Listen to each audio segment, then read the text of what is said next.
Hi, I'm Lori Esposito with the Pampered Chef. I'm a team leader on the Cheryl Malisi team. And this segment is going to be called How Do I Have a Successful Vendor Craft Fair? First of all, why am I going to do a vendor craft fair? I want to do it to grow my business. I also want to do it to expand my customer base and also for networking. In today's segment, what I'm going to do is go over 5 important elements of a successful vendor event. The first one is, where do I find the event? The second one is this the right event for me? You want to qualify the event. Thirdly, what am I going to bring to the event? Fourth, what am I going to do once I'm at the event?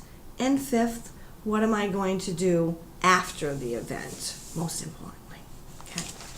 The first one, where do I find these events? Well, I find my events in local newspapers, your Valley Breezes, also Craigslist, church flyers, schools, Facebook. Facebook has a lot of different searches there. You can find different groups. You can join these search groups also. The internet itself, just search vendor craft fairs in your local vicinity and you can find a lot. Also, just driving around, a lot of times there's signs seasonally of vendor events or craft fairs. Event planners also, you can get different events from there. So that's where I find them. Secondly, I want to qualify that event. My first way of qualifying is by location. Is this a distance that you are willing to travel for this event? Because remember, if you do book any shows, you do have to travel back to that area. The cost. Is the cost within my budget? I happen to have about a $50 budget, so I like to stay within there. Is this an annual event or not? Is it a 10th annual? Is it a 5th annual? Is it an 80th annual? Those tend to do a little bit better because they've been around for a long time. But also, don't be afraid to do a first annual. It could be a really good success for you. Also, you want to talk to the event coordinator themselves and ask them how was the event in previous years, what do they do for their advertising, and also, is it an outdoor or an indoor event?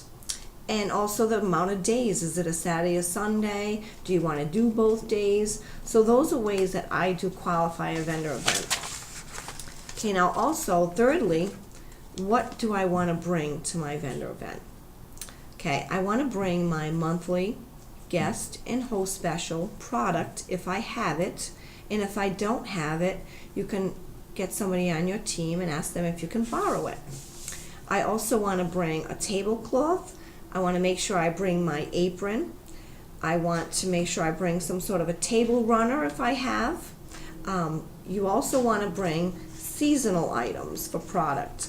Summertime, you want to bring a cool and serve, some picnic items for spring events also, grilling items, your gardening tools. Fall, you want to bring things like baking items, your cooling rack, serving items, stoneware.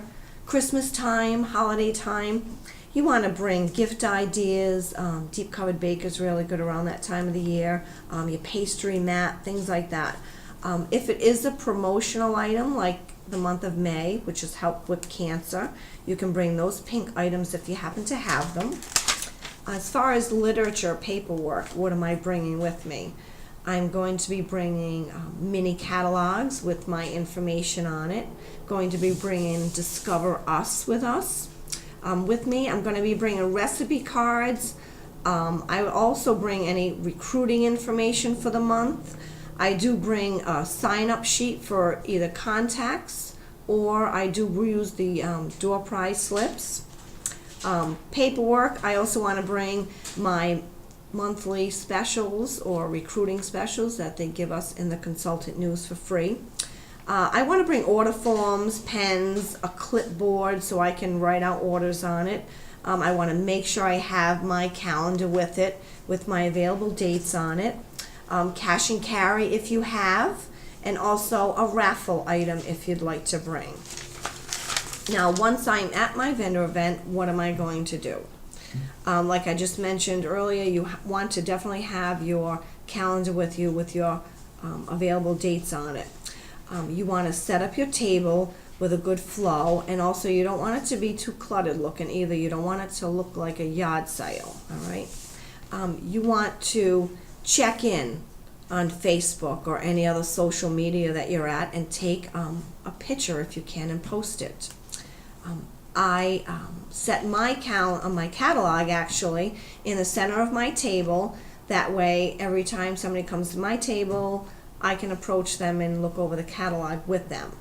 I also engage in every single person that walks by my table.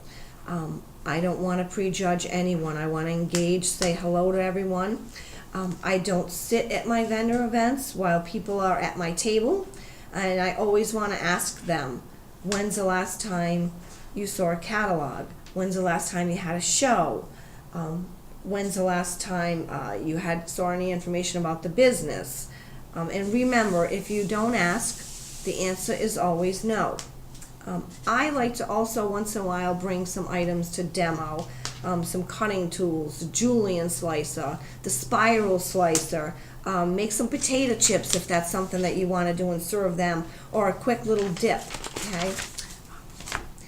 Now also, if it is slow, because sometimes the vendor events get a little slow, you want to take full advantage of that, and you want to visit the other vendor tables. You want to network with them, and remember, don't disqualify other vendors, because sometimes they can be your best customers and they also book shows, okay? You want to also, when you're at the vendor event, at the end, you want to thank the coordinator for whatever time that you had with them, and also just make sure that you do network. Now, most important, what do I do after the vendor event is over? Follow up, follow up, follow up. If you don't follow up, then you have just wasted all your time and all your money.